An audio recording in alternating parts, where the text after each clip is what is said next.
నీవు నడుచు మార్గమంతటిలో నీ దేవుడైన యెహోవా నీకు తోడై ఉండును. యెహోషువ గ్రంథము 1 అధ్యాయం 9వ వచనం.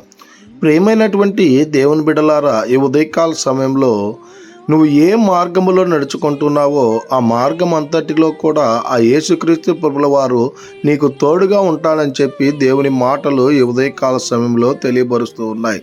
అయితే నీ మార్గము దేవునికి ఇష్టకరంగా ఉండాలి. నీ మార్గము దేవునికి ఇష్టమైనటువంటి రీతిగా ఉన్నట్లయితే ఆ మార్గం అంతట్లో నీకు ఎలాంటి శ్రమ వచ్చినా, ఎలాంటి కష్టం వచ్చినా, ఎలాంటి ఇబ్బంది వచ్చినా, ఎలాంటి ఇరుకు వచ్చినా, ఎలాంటి కష్టకరమైనటువంటి పరిస్థితిలో ఆ మార్గంలో నువ్వు నడుస్తున్నా సరే, ఆ మార్గం అంతట్లో కూడా ఆ యేసుక్రీస్తు ప్రభుల వారు నీకు ముందుగా నడిచేటువంటి వాడిగా ఉన్నాడు. ఆ మార్గాన్ని సరళం చేసేటువంటి వాడిగా ఉన్నాడు.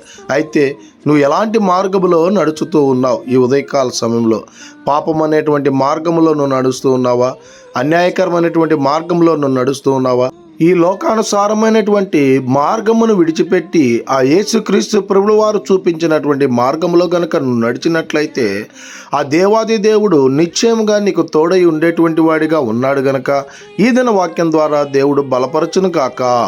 ఆమేన్. ప్రార్థన. మమ్మల్ని మిక్కిలిగా ప్రేమిస్తున్న ప్రియ పరలోకమందున్న మా తండ్రి, మీకే వరలేని వందనాలు, స్తుతి స్తోత్రాలు ప్రభా. ఈ ఉదయకాల సమయంలో అయ్యా, నీవు నడుచు మార్గం అంతటిలో మీరు మాకు తోడై ఉంటానని చెప్పి మీ లేఖనాలు స్పష్టంగా తెలియపరిచినాయి ప్రభా. మా మార్గంలో తండ్రి అయ్యా, మేము నడిచేటువంటి మార్గంలో మీరు మాకు తోడై ఉండి అయ్యా, మీరే మాకు తోడై ఉండి మమ్మల్ని నడిపించమని ప్రార్థన చేస్తూ ఆ మార్గాన్ని సరళం చేయమని యేసుక్రీస్తు పరిశుద్ధ నామమున అడిగి వేడుకుంటున్నాము తండ్రి. ఆమేన్.